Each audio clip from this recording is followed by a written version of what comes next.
नमस्कार जय जगन्नाथ। आज रेसिपी हूँ आंब आचार रेसिपी पूरा ऑथेंटिक उपाय जमती आमर आई माने कि जेजेमा मैंने करते सेमती पूरा बहुत ही बढ़िया प्रोसेस रे आ कम तेल रे आमर बढ़िया सुखिला सुखिला होके टेस्टी आचार प्रस्तुत करवा। रेसिपी पसंद आसले वीडियो को लाइक करेंगे, चैनल नुआ अच्छा सब्सक्राइब करने जमारू भूलें। देखो ये मुझे 3 किलो आंब नहीं, आंब गुड़ी भल भाव धोईकी एमती छोट छोट पीस रे काटी नहीं आ धोई सारा पर आंब गुड़ी सुखिला पर्यंत अपेक्षा करेंगे, ना कटन कपड़ा पोछिकी भी करेंगे।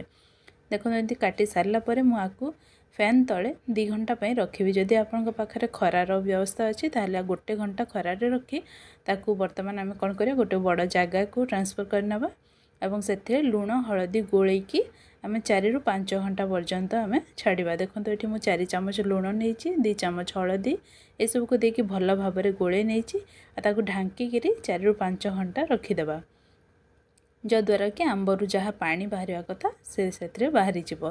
से भितर आम जो आचार मसलाटा को रेडी करदे। ये मोटे कड़ाई गरम कर नहीं, 2 चामच देसी जीरा, 2 चामच देसी मेथी, छोट चामच देसी मेथी आ 15टी सुखिला लंका, ये 4 बड़ चामच नहीं पान महुरी आ जीराटा भी बड़ चामच ही 2 चामच ने।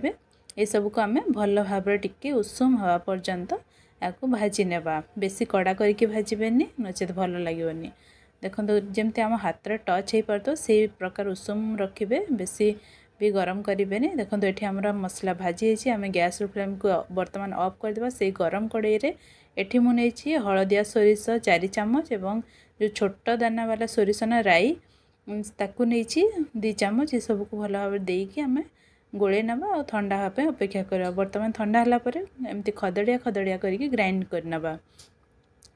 ग्राइंड कर सारा पर बर्तमान बाकी सब आमर सामग्री को मिक्स करवा। ये नहीं 1 चामच जुआणी, 2 चामच नहीं कला जीरा, ये 4 चामच नहीं काश्मीरी लंका गुंड, 1 चामच नहीं हिंगु। हिंगुटा मस्ट देवे जद्वारा कि आमर आंबर आचार खराब हेनी आ फ्लेवर भी बहुत बढ़िया आसो। बर्तमान ये सब भल भाव में गोलैकी आमर मसला रेडी होती। चलते देखी ना आंबटा माने केते से पानी छाड़ा ताकू आम देखी ना। देखो केते बढ़िया भाव में आमर आचार मसला रेडी होती। आपको आप स्टोर करके भी रखिपारे।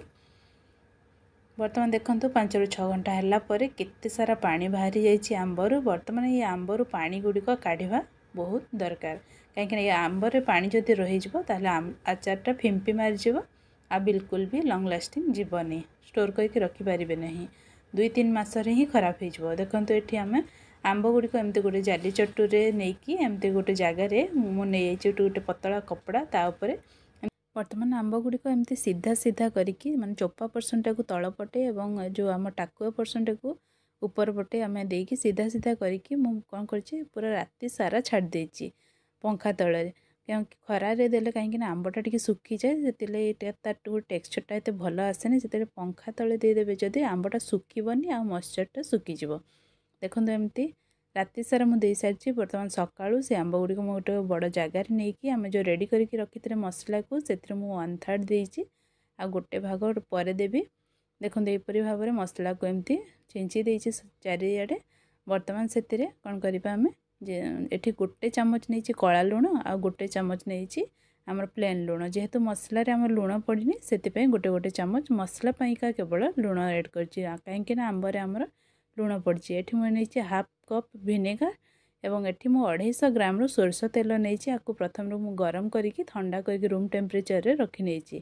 बर्तमान भिनेगार और सोरष तेल को देकी आम ये भल भाव में गोले नवा।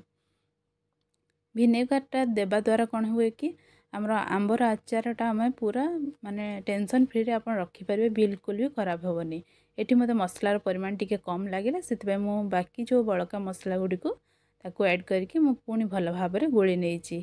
भिनेगारटा निहाती देवे कहीं आंबर आचारटा बहुत माने 1 वर्ष कौन आप 5 वर्ष भी रखु किसी भी हबार नहीं। बर्तमान ये टेस्ट बैलेंस आने मुझे 1 बड़ चामच एमती गुड़ दे दीची। जमती जो आमर आसेनी गुड़ दुकान जो गुड़टा को एमती मेल्ट करके हाथ में ताकू देकी भल भाव में एमती गोले नहीं। बर्तमान कौन करवा याको आम गोटे पतला कपड़ा घोड़े देकी याको आम खरारे 2 दिन पर्यंत सुखेबा। 2 दिन रू अधिका सुखेबानी।